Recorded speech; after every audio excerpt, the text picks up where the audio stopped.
नरेंद्र मोदी एक ऐसा नाम जो सिर्फ भारत ही नहीं बल्कि पूरी दुनिया में मशहूर है।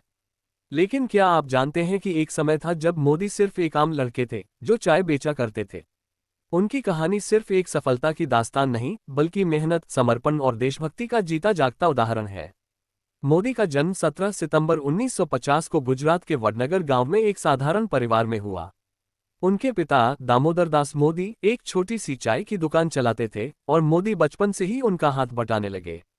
स्कूल के बाद वे स्टेशन पर जाकर चाय बेचते, लेकिन उनकी सोच हमेशा अपने सपनों से बड़ी थी। उनका मन हमेशा नई चीजों को समझने और सीखने में लगा रहता था। जब मोदी सिर्फ 8 साल के थे तब उन्होंने राष्ट्रीय स्वयंसेवक संघ आरएसएस ज्वाइन किया। यहां से उनकी जिंदगी एक नए मोड़ पर आ गई। आरएसएस में उन्होंने अनुशासन, राष्ट्रवाद और संगठन शक्ति को समझा। धीरे धीरे उनका झुकाव राजनीति की तरफ बढ़ने लगा, लेकिन ये सफर आसान नहीं था। जवान होने पर मोदी ने घर छोड़ दिया और देश भर में घूमने लगे। उन्होंने हिमालय की गुफाओं में समय बिताया, आध्यात्मिक ज्ञान प्राप्त किया और समाज को गहराई से समझा। जब वे वापस आए तो आरएसएस में उनकी पहचान और बढ़ गई। उनकी कार्यकुशलता देखकर भारतीय जनता पार्टी बीजेपी ने उन्हें गुजरात का संगठन मंत्री बना दिया। फिर आया एक बड़ा मोड़। 2001 में गुजरात में भयंकर भूकंप आया और तब गुजरात के मुख्यमंत्री केशुभाई पटेल का स्वास्थ्य खराब होने लगा। बीजेपी ने नरेंद्र मोदी को गुजरात का मुख्यमंत्री बना दिया।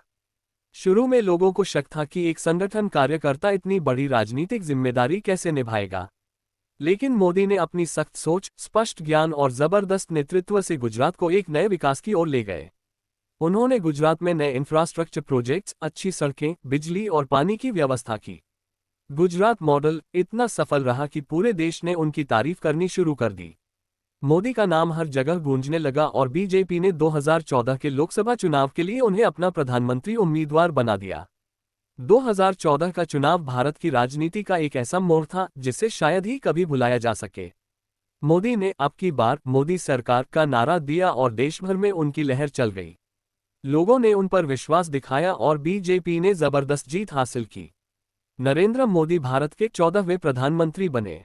प्रधानमंत्री बनते ही उन्होंने कई बड़े फैसले लिए। स्वच्छ भारत अभियान, digital India, make in India जैसे अभियान शुरू किए। 2016 में उन्होंने एक ऐसा कदम उठाया जिसने पूरे देश को हिला दिया, नोटबंदी। इस फैसले पर मिली जुली प्रतिक्रिया मिली, लेकिन मोदी ने अपनी नीति पर विश्वास बनाए रखा। फिर 2019 का चुनाव आया। इस बार मोदी का सामना सिर्फ विपक्ष से नहीं बल्कि अपनी सरकार के प्रति लोगों की उम्मीदों से भी था। मगर पुलवामा अटैक और उसके बाद बालाकोट एयर स्ट्राइक ने देश में मोदी की छवि एक मजबूत नेता की बना दी। नतीजा आया तो बीजेपी ने पहले से भी बड़ा बहुमत हासिल किया।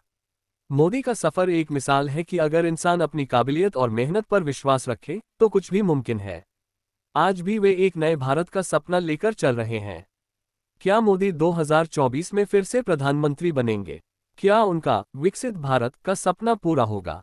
ये तो भविष्य ही बताएगा, लेकिन उनकी कहानी हमें एक सीख जरूर देती है। कोई भी शुरुआत छोटी नहीं होती, बस इरादे बड़े होने चाहिए।